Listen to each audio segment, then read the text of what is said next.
Good afternoon. Good afternoon. We're here in J.P. Block's apartment to discuss his upcoming book, Shadow Language. Um, Before we get started talking about the book, I just want to mention our surroundings where we are right now. There's just a plethora of art around us. We have paintings and sculpture and objects of all sorts. Have you created any of this also? Or is this a collection that you gathered throughout your life? Or how did this collection of art come about?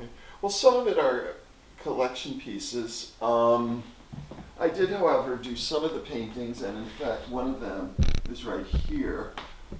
This, I guess I should put, is called The Three Fates, and that's my mother in the middle, surrounded by her two sisters.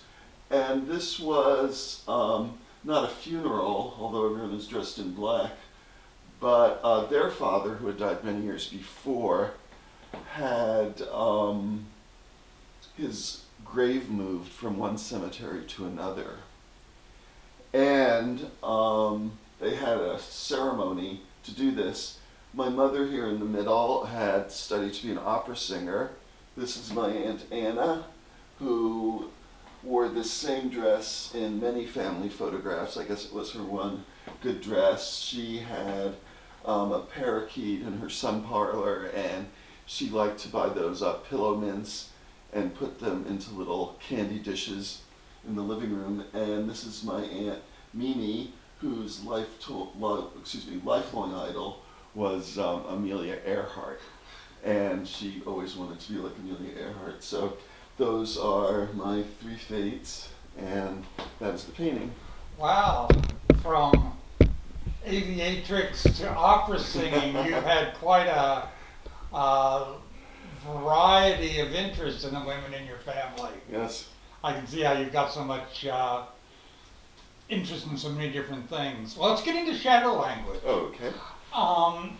I've been a fan of your books ever since I first started reading them. Thank you. I know you write many different styles, including that you've written textbooks and literary articles and that kind of thing. But what I first got interested in were your murder mysteries, which were very tightly woven mysteries, yet they were very, very funny. And so when I picked up Shadow Language, I was somewhat taken aback and pleasantly surprised to find out that it's in a very different direction. It's not only not funny, there are parts that are actually horrifying, supernatural and kind of creepy and eerie. What was there, can you talk a little bit about how you went about this change of style of storytelling and writing? Right. Well, first, I guess, as you mentioned, I do write in a number of different genres. I'm not saying that to brag, but just that I can write this way or that way, and I wanted to try writing a horror story. And what this began as was a what if. And the what if was, let's say there was a serial killer loose, and somebody said, I want to be the next victim. Okay. So from there, I created a story, and I created a character named Joe Hilario, and he's a real by-the-book cop. If they made a movie of the novel, which I wouldn't mind, someone like the young Clint Eastwood would probably play the part very well. But in any event, Joe, who's just this regular sort of guy, does have some problems. He has social anxiety disorder, he has chronic depression, and these conditions get exacerbated when he experiences just a devastating personal tragedy. And in fact, he feels so isolated and so alone because he can't verbalize to anyone this pain he feels, that he decides he really has no reason left to live. Now, while this is going on, he starts getting these strange visions or hallucinations of these dead family members that are urging him to die and join them and go to the other side. And he's enough of a realist or pragmatist to wonder, well, am I really seeing these things, or am I just really going off the deep end? Am I having some sort of psychotic break? He can't decide. But what does happen is that a case comes along in which a series of men, so there seems to be a serial killer, have been murdered in this very benign way. What happens is they get they're given roofies without realizing it, and then from there, as they're out of it or in bliss in roofie land, they are ever so gently smothered to death with a pillow. And there seems to be a woman who's been doing this. She could be one of 3 people. And what she does is she goes to speed dates. And she finds her targets and proceeds from there. So Joe has to act like he has all this confidence and he's a real man about town as he plays fake courtship to these 3 different women. The first one is named Swan, and she's a kind of punk goth fashion designer who goes to all the trendy parties and things like that and the nightclubs, very high energy. Another one is Willow, who's a so-called perfect wife and mother, but she's very sexually unfulfilled. And so she goes on these speed dates, perhaps only to get sexual fulfillment, but perhaps to do something else. And finally, there is a woman named Mackenzie, who is very, very withdrawn.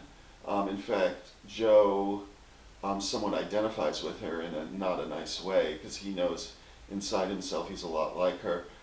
But still waters run deep, as they say, and there's more to her than meets the eye. And I do think that there are some flashes of humor in the book. There's a character named Myra who's sort of like an albatross around his neck, and she becomes this big pain in the neck, and she's always, you know, the last person he wants to see. And I think some of those scenes are funny. But I did want to go in a different direction because I wanted to write a book that shows how difficult it really is to get close to another person.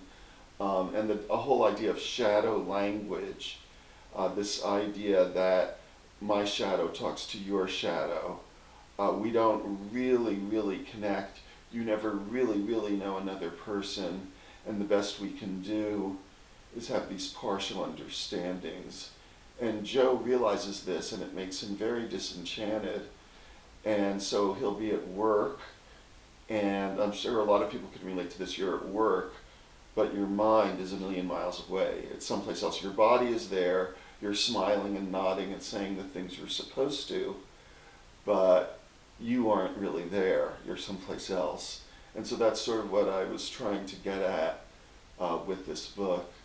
And a lot of the hallucinations are quite horrific because it is a horror story. Well, I think it certainly succeeds on that level. There's no question about it.